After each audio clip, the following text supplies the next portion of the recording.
ঘটনাটা খুব বড় না, কিন্তু এর একটা গুরুত্ব আছে এবং জামাত ইসলামের জন্য অবশ্যই বিব্রতকর। খবরটা হচ্ছে ঐচ্ছিক অনুদানের তালিকার 2 জায়গায় জামাত এমপির মেয়ের নাম।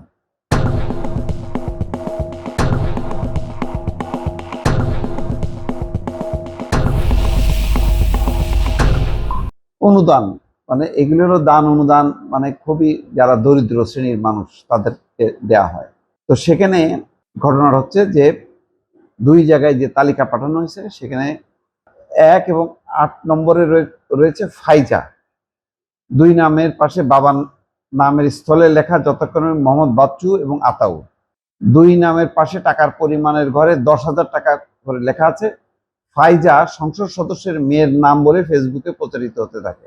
এছাড়া তালিকায় নড়াইল সদর উপজেলার 10 জনের মধ্যে 9 জনই সংসদ সদস্যের নিজের ইউনিয়নের, এমপির নিজের ইউনিয়নের, এবং লোহাগাড়া উপজেলার 11 জনের মধ্যে 7 জনের বাড়ি সংসদ সদস্যের শ্বশুর বাড়ি লাহুরিয়া এলাকায় বলে অভিযোগ আছে। তার মানে নিজের বাড়ি মধ্যে যে কয়জন আছে তার মধ্যে 10 জন এবং 11 জন, 21 জন নিজের এবং শ্বশুর বাড়ি এলাকার লোকজন। শনিবার দুপুরে নড়াইল জেলা পরিষদে দাঁড়িয়ে ফেসবুকে ভাইরাল হওয়া তালিকাটি সঠিক বলে বলছেন যে এমপি আতাউর, এবং বলছে যে এইটা তার ব্যক্তিগত সচিব এটা করছে, ভুল করে এটা করছে। তো এখন ব্যাপার হচ্ছে যে সচিব ভুল করে করবে কেন? এমপি সাহেব তার গাইডলাইন অনুযায়ী তো সচিব চলে। আমরা অনেক ক্ষেত্রেই এপিএস পিএস এদের উপরে দায় চাপাই দিই। এখানে ঘটনাটা কিন্তু তেমনটাই হলো। আমি বলছি না যে খুব বড় ধরনের একটা ঘটনা ঘটলো, কিন্তু এর মধ্যে দিয়ে দৃষ্টিভঙ্গি কিন্তু পাওয়া যায়। ধরেন সম্প্রতি পরপর এই ধরনের কিছু ঘটনা ঘটছে।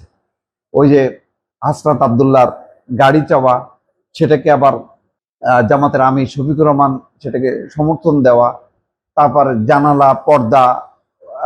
জানালার পর্দা, মাইক্রোওভেন, ওয়াশিং মেশিন চাওয়া, তারপরে নিজের জীবিত বাবাকে শহীদ মুক্তিযোদ্ধা বলা, এবং তারপর এই যে ঐচ্ছিক অনুদানের তালিকায় 2 মেয়ের নাম, মানে জামাত এমপির মেয়ের নাম থাকা, এবং নিজের বাড়ির এলাকায় 11 জন আর শ্বশুরবাড়ির এলাকায় 10 জন।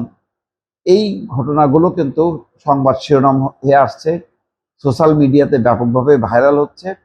এগুলির ব্যাপারে যেই ভাবমূর্তিটা নির্বাচনের আগে জামাত মানুষকে দেওয়ার চেষ্টা করেছে যে তারা নির্লোভ, তারা শুধু সেবা করতে এসছে, তাদের ব্যক্তিগত কোনো চাওয়া পাওয়া নেই, সেইগুলোর জায়গা থেকে কিন্তু এই খবরগুলো যখন সামনে আসছে সেটা কিন্তু ভিন্ন অর্থ বহন করে।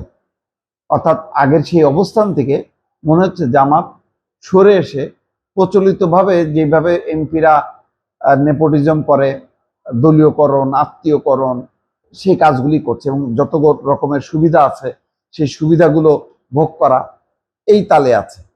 এইটা জামাতের আগের পূর্ব ঘোষিত বক্তব্য এবং কথার সাথে এই খবরগুলো অসামঞ্জস্যপূর্ণ, অর্থাৎ মেলে না।